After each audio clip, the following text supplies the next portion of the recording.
refraction of light through more than two medium. More than two medium.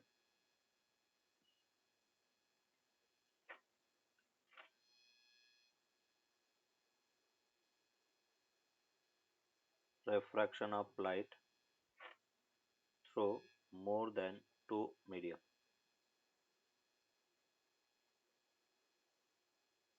दो से ज़्यादा medium refraction of light through more than two medium. ये suppose अपन कह रहे कि एक मीडियम है बेटा, ये दूसरा मीडियम, ये तीसरा मीडियम. इस टाइप से अपन कह रहे कि लाइट एक मीडियम से दूसरे मीडियम प्रोपागेट कर रही है. ये जैसे मीडियम 1 है, यहाँ पर ये इसका नॉर्मल है. ये मीडियम 2 है, ये इसका नॉर्मल है. ये मीडियम 3 है, इसका नॉर्मल है. और इस टाइप से अपन कह रहे कि ये जैसे मीडियम 1 रिफ्रैक्टिव इंडेक्स μ1, μ2, μ3 और ये μ1 के इक्वल है. ये इंसिडेंट हो रही है, रिफ्रैक्ट हो रही है. यहाँ पर एंगल आई है, ये एंगल R1 है, तो ये भी R1 होगा. R2 है, ये R2 और सेम मीडियम है, तो ये भी एंगल I के इक्वल होगा. अगर हम जैसे ये पॉइंट A है, ये पॉइंट B है, ये पॉइंट C है. A पर रिफ्रैक्शन अगर देखेंगे तो हम कह सकते हैं कि sine I upon sine R1 equals to क्या है, μ2 अपॉन μ1. दैट इज इक्वेशन 1 हो गया. अगर हम P की बात करें, P अपने पास क्या होगा, sine R1 upon sine R2 equals to μ3 upon μ2 के इक्वल होगा. इसको हम रिलेटिव रिफ्रैक्टिव इंडेक्स के टर्म्स में लिख सकते हैं, दैट इज μ21. ये अपने पास μ32. सी पॉइंट की अगर अपन बात करें तो sine R2 upon sine I equals to μ1 upon μ3. इसको हम लिखेंगे μ13. ये इक्वेशन 1 है, ये इक्वेशन 2 है, ये इक्वेशन 3 है. अगर मैं इक्वेशन 1, 2 और 3 तीनों को मल्टीप्लाई करता हूँ तो देखो क्या मिलेगा. फ्रॉम इक्वेशन 1, 2 एंड 3, यहाँ से हम लिख सकते हैं साइन I मल्टीप्लाई कर रहे sine I upon sine R1 into sine R1 upon sine R2 into sine R2 upon sine I. और वो किसके इक्वल है, μ21 इंटू μ32 इंटू μ13. साइन R1 से sign R1 cancel out, sine R2 से sine R2, sine I से sine I cancel out. Means ये हमें मिला 1 इक्वल्स टू μ21 इंटू μ32 इंटू μ13 के इक्वल होगा. दो से ज़्यादा मीडियम है तो कुछ इस टाइप से अपन उसको लिख सकते हैं.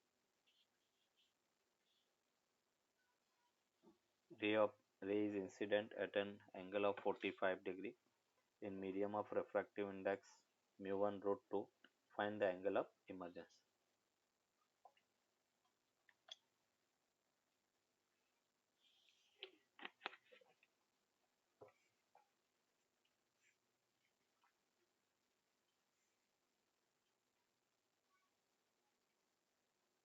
So 90 degrees? No.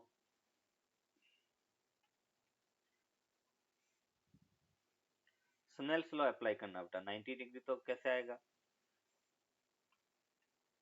90 डिग्री का मतलब है कि रे सीधी मतलब TIR हो रहा, टोटल इंटरनल रिफ्लेक्शन हो रहा है. वो तो पॉसिबल ही नहीं है. देखो क्या करेंगे, स्नेल्स लॉ क्या कहता है, μ1 into sine I equals to mu two sine R 30 degrees. 30 degree. Mu one अपने पास कितना √2, आई कितना 45 degree equals to mu two कितना है 2 और आर कितना थीटा जो हमें फाइंड करना है। तो यहाँ से साइन थीटा इक्वल्स टू 1/2 हो गया, थीटा इक्वल्स टू 30 डिग्री के इक्वल होगा। ये इसका आंसर है।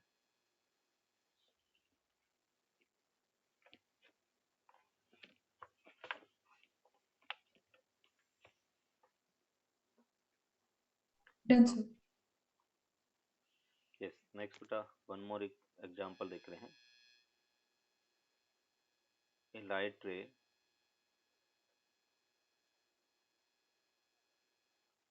is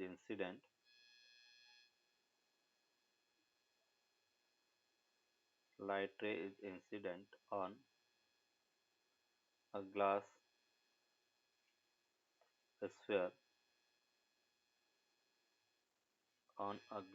sphere mu equals to √3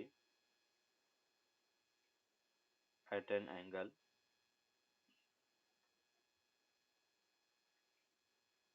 of incidence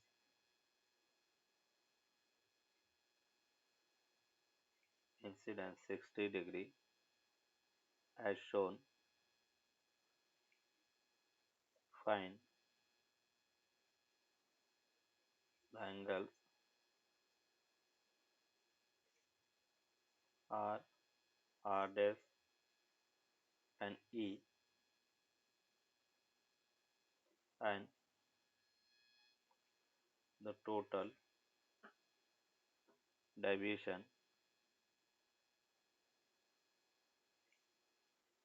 after two reflection.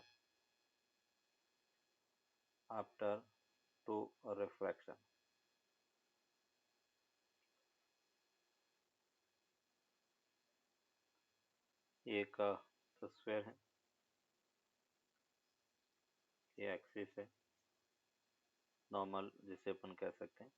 ये लाइट रे 60 डिग्री पर इंसिडेंट हो रही है, आफ्टर इंसिडेंस यहाँ से पास होगी। ये अपन कह रहे कि इसका नॉर्मल है और ये एंगल ऑफ इमर्जेंस है। मीन्स यहाँ पर ये इंसिडेंट हो रही है इमरजेंट, ये एंगल ऑफ इमरजेंस ई है, ये आर है, ये आर डैश है, ये 60 डिग्री है। Refractive index mu equals to √3 के इक्वल है और सराउंडिंग 1 है। हमें यहाँ पर जो फाइंड करना आर फाइंड करना, आर डैश और ई तीनों फाइंड करना है और फाइनली एंगल ऑफ डेविएशन कितना है वो भी फाइंड करना है।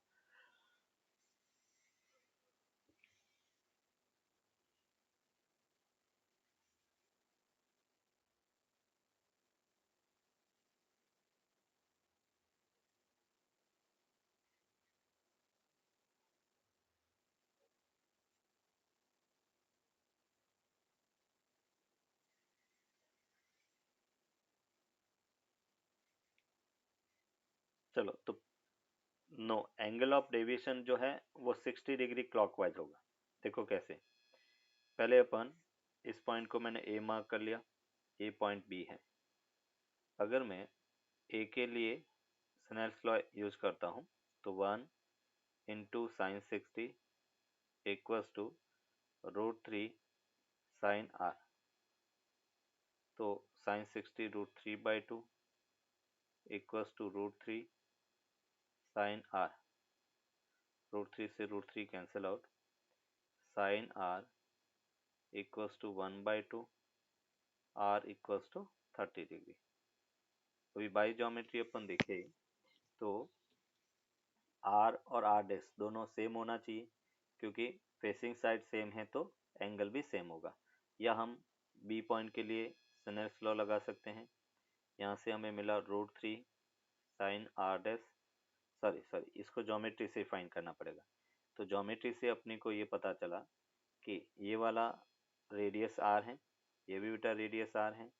जब आर दोनों साइड इक्वल है तो दोनों एंगल भी इक्वल होंगे। Means R dash equals to simple R, तो वो 30 डिग्री के इक्वल होगा। अभी अपन बी के लिए स्नेल्स लॉ लगाएंगे। तो बी के लिए हमने कहा √3 into sine 30 equals to 1 into sine A. तो यहाँ से साइन ए इक्वल्स टू √3/2।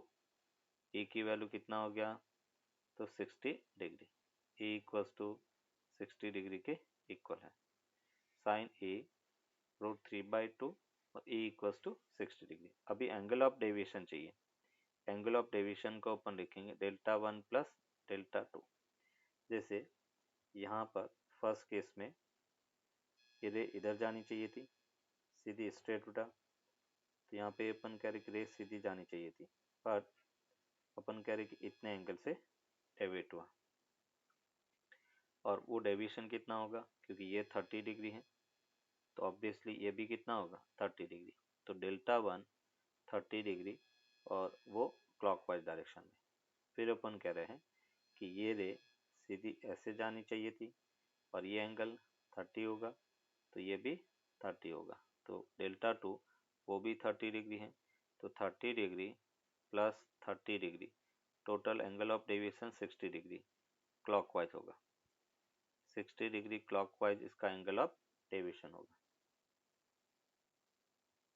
तो डायरेक्शन कैसे फाइंड किया? डायरेक्शन बेटा ऐसे देखो, जानी तो सीधी चाहिए थी, बट अपन कह रहे कि ऐसे टर्न हो रहा है ना क्लॉकवाइज डायरेक्शन में, ये रे ऐसे हुई तो क्लॉकवाइज डायरेक्शन में टर्न हुआ, और क्लॉकवाइज डायरेक्शन में टर्न हो रहा है और 30 डिग्री। फिर दूसरा जो रे है वो ऐसे सीधी जानी चाहिए थी, बट ये यहाँ से क्लॉकवाइज डायरेक्शन में टर्न हो रही है। दोनों की डायरेक्शन सेम है, इसलिए अपन ने दोनों को ऐड कर दिया। अगर एक क्लॉकवाइज एक एंटी क्लॉकवाइज होती तो एक को पॉजिटिव लेते तो दूसरे को नेगेटिव लेते। Reflection TIR, total internal reflection होता क्या है। ये सपोज अपन कह रहे कि एक मीडियम है, एक लाइट रे बेटा अपन कह रहे कि इंसिडेंट हो रही है, ये नॉर्मल है। आफ्टर इंसिडेंट बेटा अपन कह रहे कि इस टाइप से रिफ्लेक्ट हो रही है। सेकेंड में हमने इंसिडेंट एंगल को इंक्रीज किया, और इंसिडेंट एंगल को इंक्रीज करने पर एंगल ऑफ रिफ्लेक्शन 90 डिग्री है, और थोड़ा और अपन इंक्रीज करेंगे तो angle I equals to angle R हो जाता है। ये लाइट रे इंसिडेंट हुई, ये एंगल ऑफ इंसिडेंस I है, ये अपन कह रहे कि रिफ्रैक्टिव इंडेक्स μ1 है, μ2 है। ये रिफ्रैक्शन एंगल है, एंगल ऑफ इंसिडेंस I और रिफ्रैक्शन एंगल 90 डिग्री है। यहाँ पे अपन कह रहे कि I और ये भी I के इक्वल है। यहाँ पे हम कहेंगे कि फर्स्ट I जो है angle of incidence less than critical angle θc है, तो उस केस में एंगल ऑफ डेविएशन कितना होगा, एंगल ऑफ डेविएशन को अपन कहेंगे R minus I।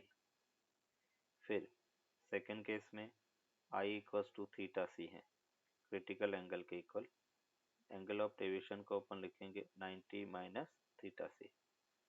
Third case में हम कह रहे कि I ग्रेटर देन θc है, तो TIR होगा, और उसमें एंगल ऑफ डेविएशन को अपन लिखेंगे pi minus 2I, delta equals to pi minus 2I के इक्वल होगा। तो इस टाइप से बेटा अपन करें, ये बेसिकली टेंसर मीडियम है, मतलब इसमें अपन कहेंगे μ1 ग्रेटर देन μ2 है। तो TIR होगा क्या कब, तो अपन कहेंगे कि व्हेन ए लाइट रे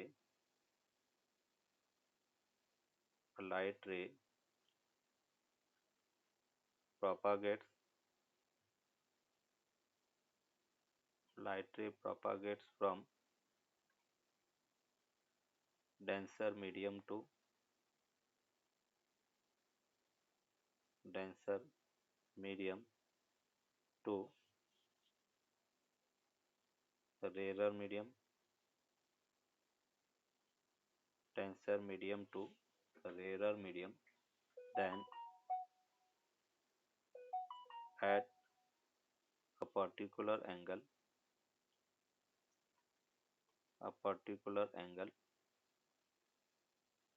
it reflect back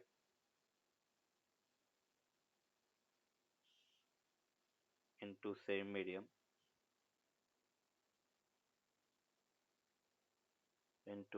medium is called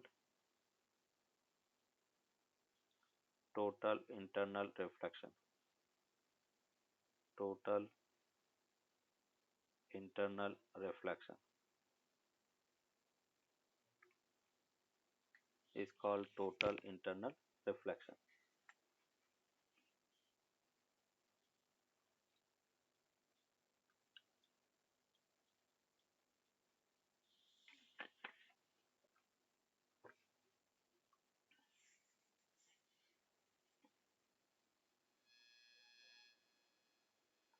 The angle of refraction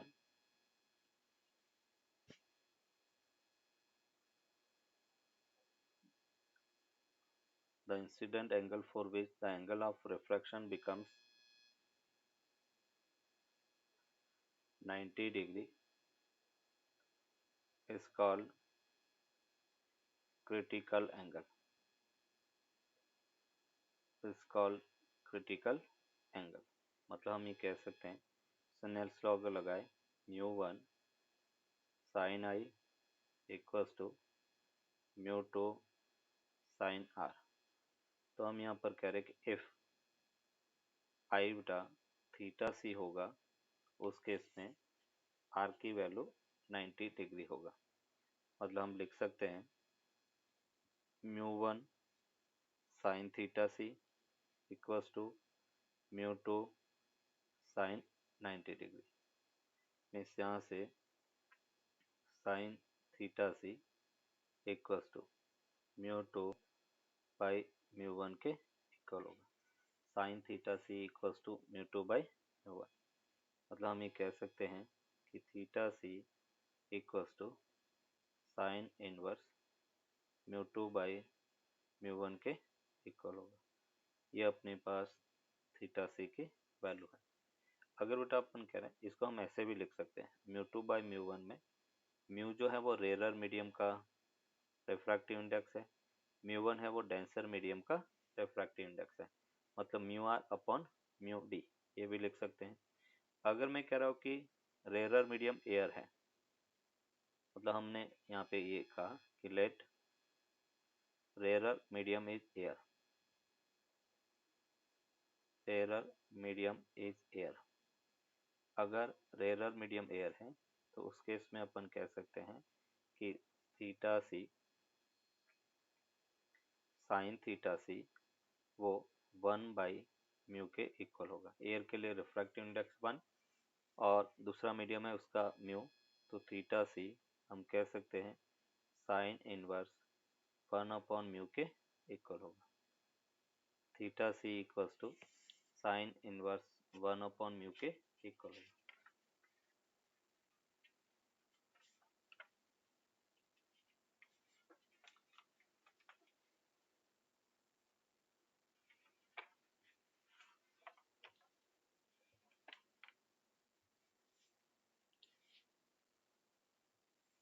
done sir. अभी यहाँ पे अपन देखेंगे angle between sir graph between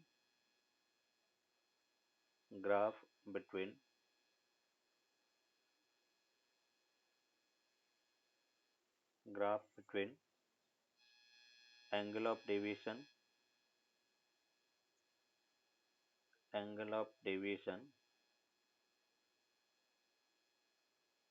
delta and incident angle I, incident angle I, angle of deviation और I के बीच में अगर ग्राफ देखें तो ये अपने पास एंगल ऑफ डेविएशन है, ये इंसिडेंट एंगल है। यहाँ पे अपन कह रहे कुछ इस टाइप से ग्राफ होगा। ये angle I equals to theta C है। इस पॉइंट पर एक डेविएशन π/2 माइनस थीटा सी होगा और दूसरा अपन कह रहे पाई माइनस 2 थीटा सी और ये अपन कह रहे कि π/2 है। तो ये एंगल ऑफ डेविएशन और अपन कह रहे कि आई के बीच में ग्राफ है।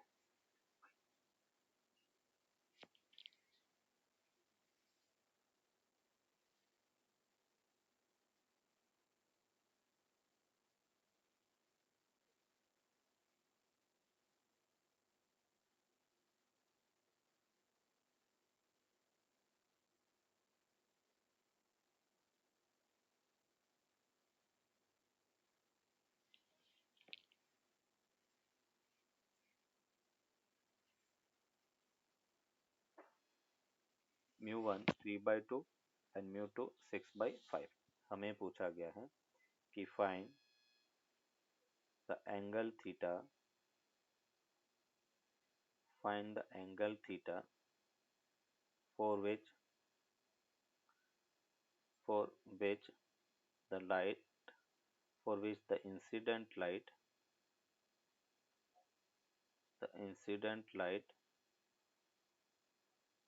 does not come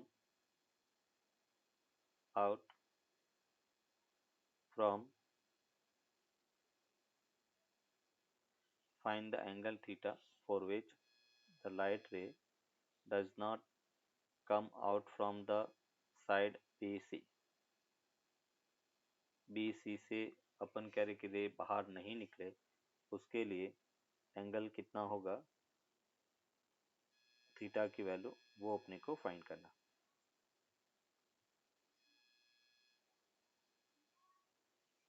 अभी ऑप्शन क्या है, फर्स्ट अपन कह रहे कि theta less than 37 degree A है, B theta less than equals to 37 degree, C theta less than 53 degree and D theta less than equals to 53 degree. ये इसका ऑप्शन है। Yes, sir. μ1 μ2 की वैल्यू भी अपने को गिवन है। इस स्लाइड को बेटा मैंने ऐसे इंसिडेंट करवाया। जब ऐसे इंसिडेंट है, ये बेटा अपन करें कि इसका नॉर्मल होगा। TIR के लिए बेटा ये एंगल कितना होना चाहिए, 90 डिग्री। ऐसे क्रिटिकल कंडीशन होगी। अब बेटा ये 90 है तो ये भी 90 होगा। ये बेटा अपन का थीटा ये 90, तो ये एंगल कितना होगा, 90 माइनस थीटा सी, तो ये एंगल थीटा ये कितना होगा, थीटा। ये बेटा अपन कह रहे कि 90 माइनस थीटा होगा। अभी अपन कह रहे हैं कि क्रिटिकल एंगल के लिए बेटा या TIR की कंडीशन अपन लगाए तो क्या होगा, तो हम कह सकते हैं 3/2 ये sine 90 minus theta equals to 6/5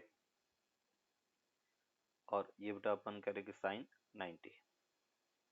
ये अपने पास 3, ये 2 आ गया, means cos theta equals to 4/5। तो theta that will be equals to 37 degree. ये किसके लिए बेटा, क्रिटिकल एंगल। मतलब अपन यहाँ पर कहेंगे कि जो थीटा सी है वो 90 माइनस 37 के इक्वल होगा या 90 माइनस थीटा के इक्वल होगा।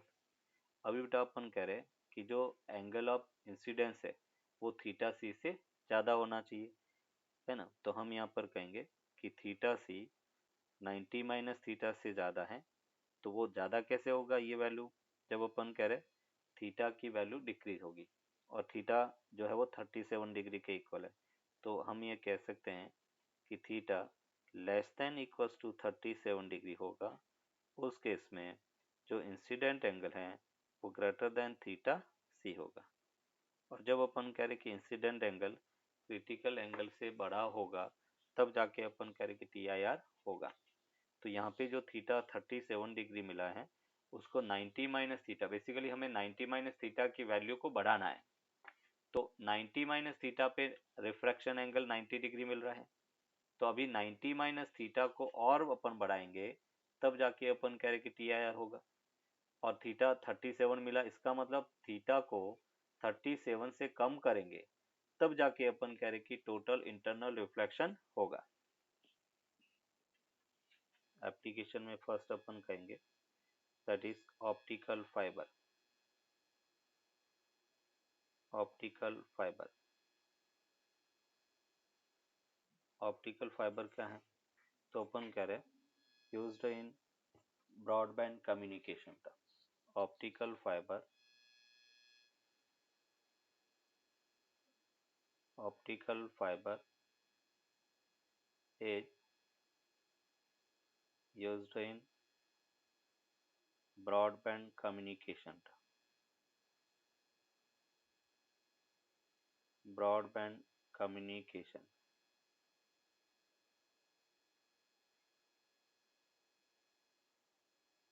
ब्रॉडबैंड कम्युनिकेशन में इसका यूज होता है।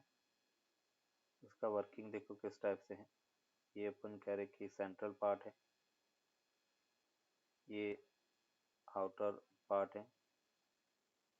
सेंट्रल पार्ट को अपन कहेंगे कोर, इसका रिफ्रैक्टिव इंडेक्स μ1 है।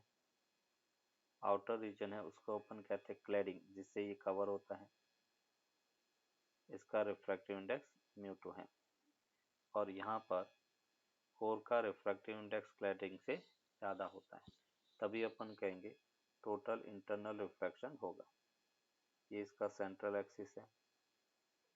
अभी हम कह रहे हैं कि कोई लाइट रे इंसिडेंट हो रहा है और अपने को पूछा गया है और यहाँ पर इस टाइप से रिफ्लेक्ट हो रहा है, और ये अपन कह रहे कि नॉर्मल है।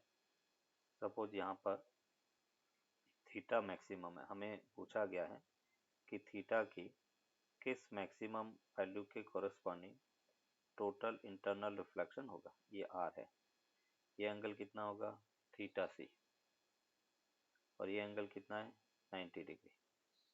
ये जो एंगल है वो थीटा सी है।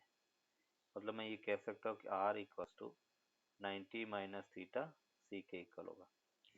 अभी अपने को इसमें पूछा जाता है कि किस मैक्सिमम इंसिडेंट एंगल तक कोई लाइट रे इंसिडेंट हो ताकि वो इसके अंदर जाने के बाद उसका TIR हो।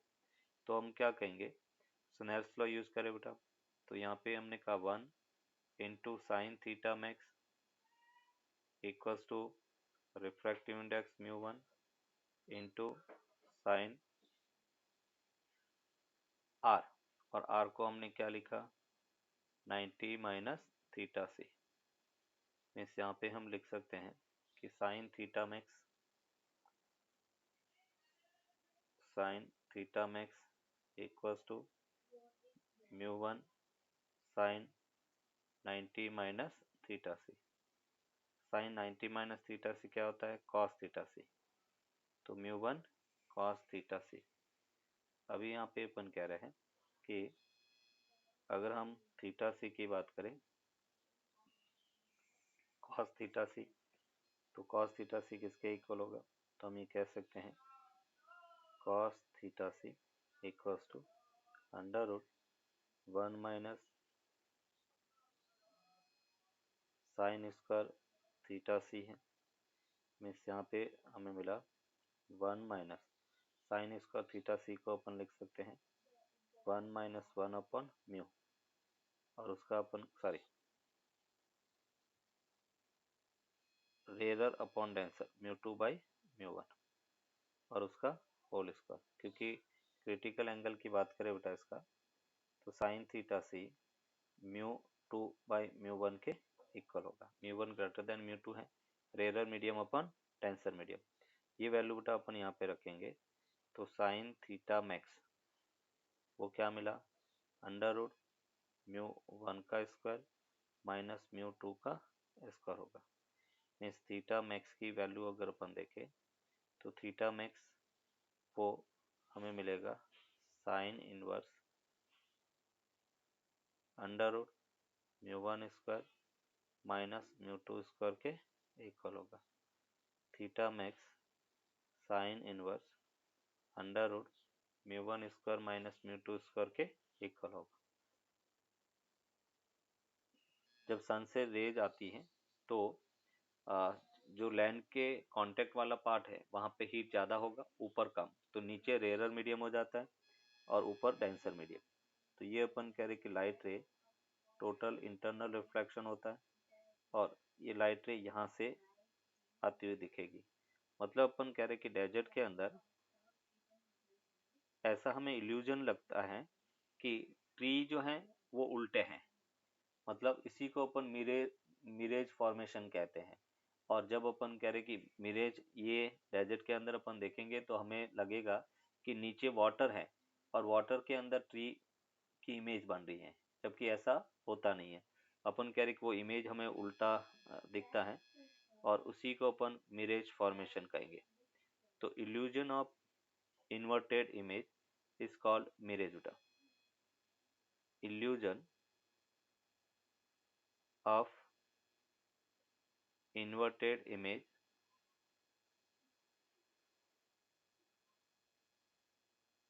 due to TIR is called mirage formation.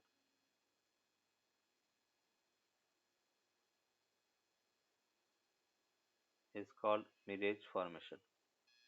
एक कंटेनर है, उसमें h हाइट तक पानी भरा हुआ है, एक ऑब्जेक्ट बेटा O है वो बॉटम पे रखा है। जब अपन कह रहे कि ऑब्जेक्ट O हमने रखा और उसको ऑब्जर्वर है वो रेयर मीडियम में है, ऑब्जेक्ट डेंसर मीडियम में है, इसका रिफ्रैक्टिव इंडेक्स म्यू के इक्वल है। तो अभी देखो कोई भी ऑब्जेक्ट हमें दिखेगा कब, जब ऑब्जेक्ट से आने वाली रे ऑब्जर्वर तक जाएगी। तो यहाँ पे ऑब्जर्वर है और उस ऑब्जर्वर को इसकी इमेज दिखाई देगी। तो इस ऑब्जर्वर को ये जो रे है वो इस पॉइंट से आती हुई दिखेगी। ये बेटा अपन कह रहे कि सपोज एंगल ऑफ इंसिडेंस आई है तो ये भी आई होगा, ये एंगल ऑफ रिफ्रैक्शन आर तो ये भी एंगल ऑफ रिफ्रैक्शन आर होगा। ये अपन कह रहे कि इसका इमेज है, ये ए हो गया, ये बी हो गया और ये आई। तो ऑब्जेक्ट तो ओ पर है बट अपन कह रहे कि ऑब्जर्वर को ये ओ कहाँ पे दिखेगा, आई पर। तो अपने को बेसिकली फाइंड करना इसकी एपरेंट डेप्थ कितना है। एक्चुअल डेप्थ तो एच है, एपरेंट डेप्थ है वो डिक्रीज हो जाएगा। तो डिक्रीज हो रहा है वो कहाँ पे होगा, कितना होगा, उसको अपन कैलकुलेट करेंगे। तो हम यहाँ पर कह रहे हैं कि observer is in rare medium, observer in rarer medium and object is in denser medium. Observer is in rarer medium and object is in denser medium. Object denser medium में है। अगर हम यूज करें बेटा Snell's law, using Snell's law,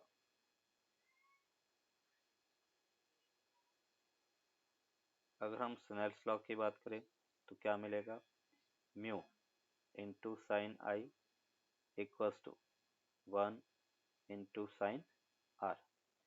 means यहाँ पे हम लिख सकते हैं कि sine I upon sine R equals to 1 upon mu. अभी हम कह रहे हैं कि for small angle of incidence sine I और साइन आर को हम टेन आई और टेन आर लिख सकते हैं। For small angle of incidence,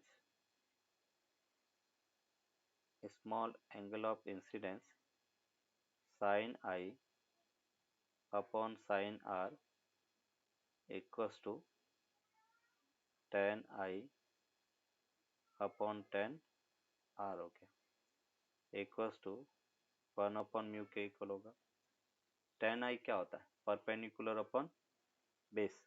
ten I के लिए बेटा आपने कहा परपेंडिकुलर ए बी, बेस कितना है ए ओ। फिर हम कह रहे टेन आर के लिए परपेंडिकुलर क्या है ए बी, बेस क्या है ए आई।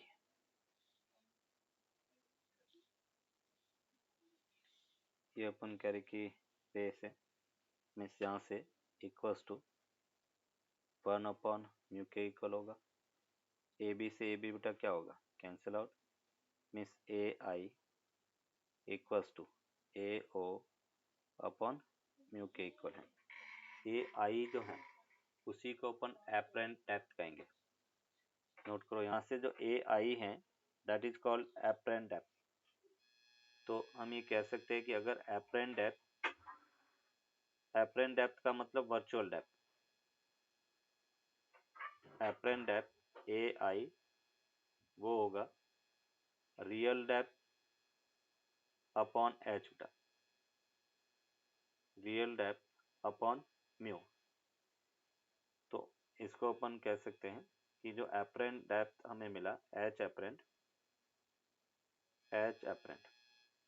रियल डेप्थ क्या था एच, और उसको हम कह सकते हैं H by mu,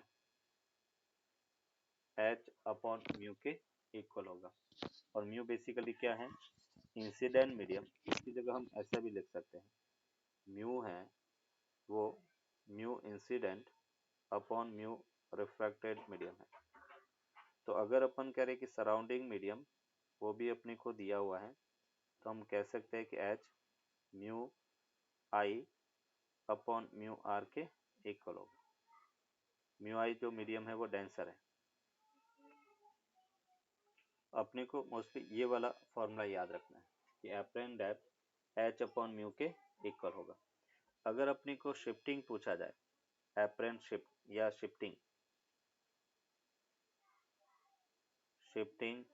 of object, कि ऑब्जेक्ट था तो कहाँ पे एच डेप्थ पे था, पर दिख रहा कहाँ पर एच बाई म्यू।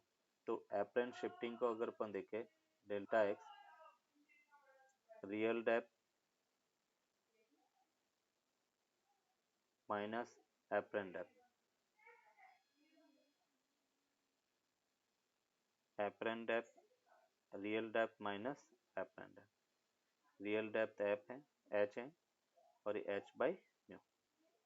तो शिफ्टिंग को हम लिख सकते हैं एच 1 - 1 अपॉन म्यू के इक्वल होगा।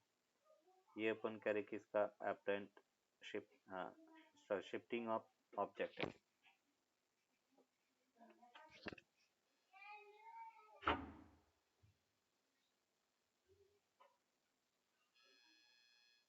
ये H1 है, H2 है, दो अलग अलग हाइट के मीडियम है बेटा।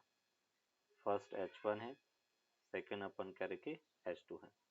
इसका अगर एपरेंट हाइट अगर अपने को पूछा जाए तो क्या होगा, फर्स्ट मीडियम के कारण इफेक्ट बेटा H1 अपॉन म्यू1 होगा, सेकेंड का H2 अपॉन म्यू2 के इक्वल होगा। ये अपन कह रहे टोटल एपरेंट हाइट होगा, H apparent equals to H1 upon mu one plus H2 upon mu two के इक्वल होगा। सेकेंड पॉइंट, अगर हमें टोटल शिफ्टिंग पूछा जाए, टोटल शिफ्टिंग, तो शिफ्टिंग बेटा फर्स्ट मीडियम के कारण क्या होगा, H1 1 - 1 upon mu one plus H2 1 - 1 upon mu two के इक्वल होगा। ये अपन कह रहे कि टोटल शिफ्टिंग है। फिर अपन कह रहे कि थर्ड पॉइंट, अगर इफेक्टिव रिफ्रैक्टिव इंडेक्स पूछा जाए, effective refractive index,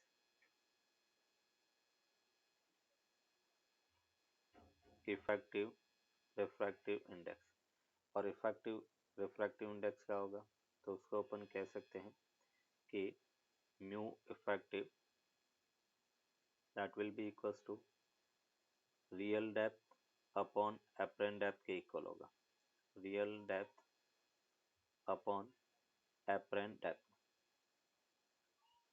real depth upon apparent depth उसका जो रेशियो है वो अपन कह रहे कि इफेक्टिव रिफ्रैक्टिव इंडेक्स होगा। जैसे यहाँ पे दो मीडियम था तो रियल डेप्थ कितना है H1 plus H2 and apparent depth कितना है H1 upon mu one plus H2 upon mu two. इसी को अपन क्या कहेंगे, म्यू इफेक्टिव। इस टाइप से अपन कह रहे कि इफेक्टिव रिफ्रैक्टिव इंडेक्स अपन फाइंड कर सकते हैं।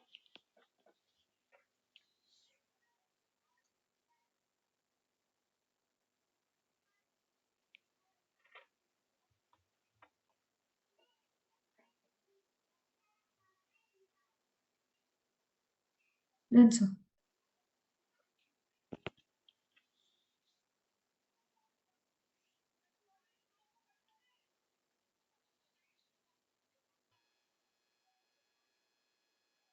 observer in denser medium and object is in rarer medium. When object is in denser medium and when observer is in denser medium and object is in rarer medium, उस case में देखो बेटा कैसे अपन deal करेंगे। जैसे हम कह रहे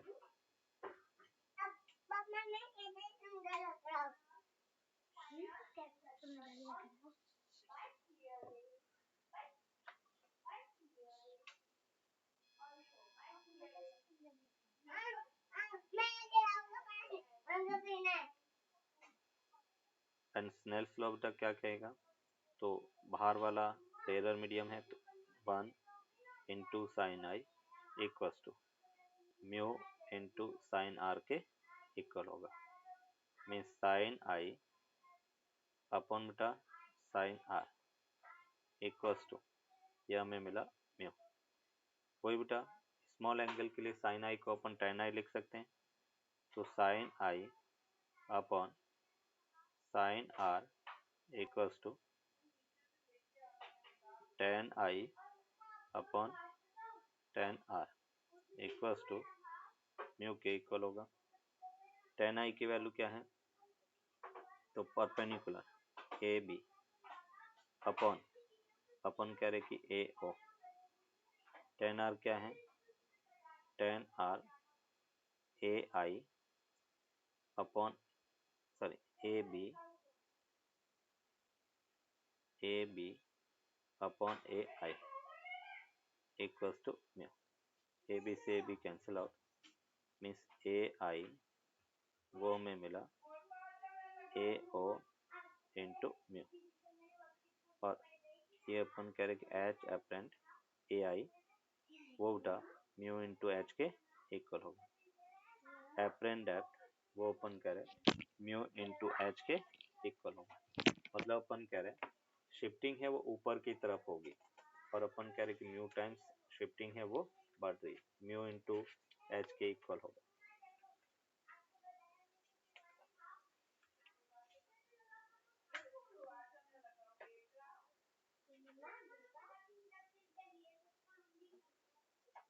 सर अपेरेंट डेप्थ के केस में किस डायरेक्शन में शिफ्टिंग होगी? ऊपर की तरफ। मतलब अपन कह रहे कि जो ऑब्जेक्ट की पोजीशन है उससे ऊपर उठा हुआ दिखेगा, और इसमें भी ऑब्जेक्ट अपन कह दूर दिखेगा, इसमें एच बढ़ रहा है और उसमें एच कम हो रहा था। Okay sir.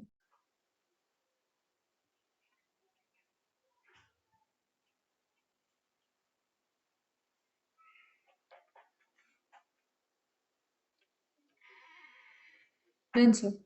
ओके, अभी देखो यहाँ पर इससे रिलेटेड कुछ एग्जांपल अपन देखते हैं।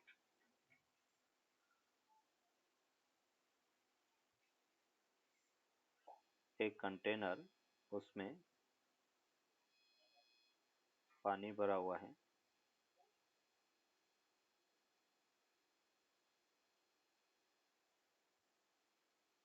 ये बेटा अपन कह रहे कि हाइट, टोटल हाइट h है।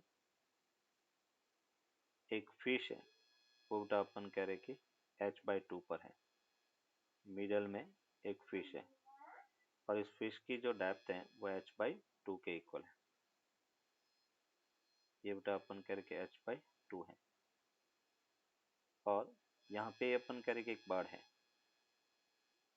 बर्ड की हाइट कितना है, h है। बर्ड है वो h हाइट पर है, ये अपन कह रहे कि h हाइट पर बर्ड है। अभी ये बेटा अपन कह रहे कि इसके बेस पर एक प्लेन मिरर है, हमने मिरर रखा और अपने को पूछा गया है कि find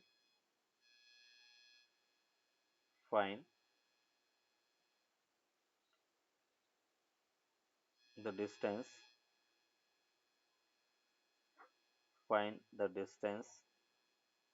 of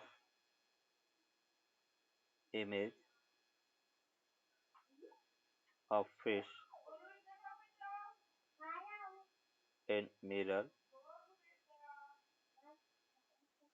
as seen by bird.